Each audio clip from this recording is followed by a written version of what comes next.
All right, here's a question I want to ask you. Thank you so much, Jason. I want you to pull out your cell phone. Have you got service? We actually have service right here where we are in Boone, but so many people in so many areas, not just here in Watauga County, but Ashe County, Wilkes County, Avery County, don't have cell phone service and haven't had it and don't know when they're going to get back on again. That's been part of the problem, this new modern technology. But what about old technology? What about old methods of communicating? You remember ham radio? Have you heard that term in a while? Well, our Ron Lee is live in Mooresville right now, and he's got the story of ham radio operators. Ron, what have you learned?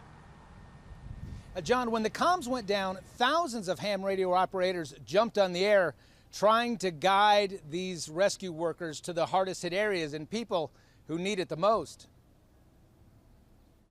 I don't know what's going on up there. It's a vital link during a critical time. These are all areas that have been hit extremely hard. The damage is widespread and overwhelming, and when the communications go dark because of power outages, many turn to old school tech to keep the information pipeline flowing.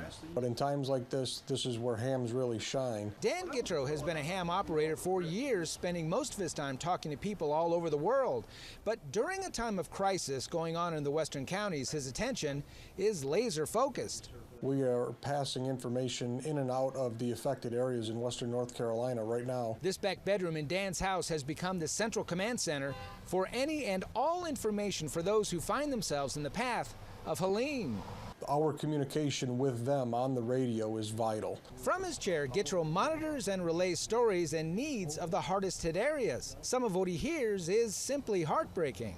That area has been literally wiped off the map. Ham operators notify local officials who can then effect a more precise and rapid rescue or recovery effort than they would be able to do otherwise. A lot of people have just gone ahead and evacuated. But in talking with many on the air Tuesday afternoon, not all intentions are honorable. There is definitely looting going on in the Swannanoa area, unfortunately. But the majority of people showing up are there to help and not harm, as ham operators take the reins, directing people where to go to find the greatest need. People were lucky to survive, and we're still in survival mode because the floodwaters hadn't receded yet.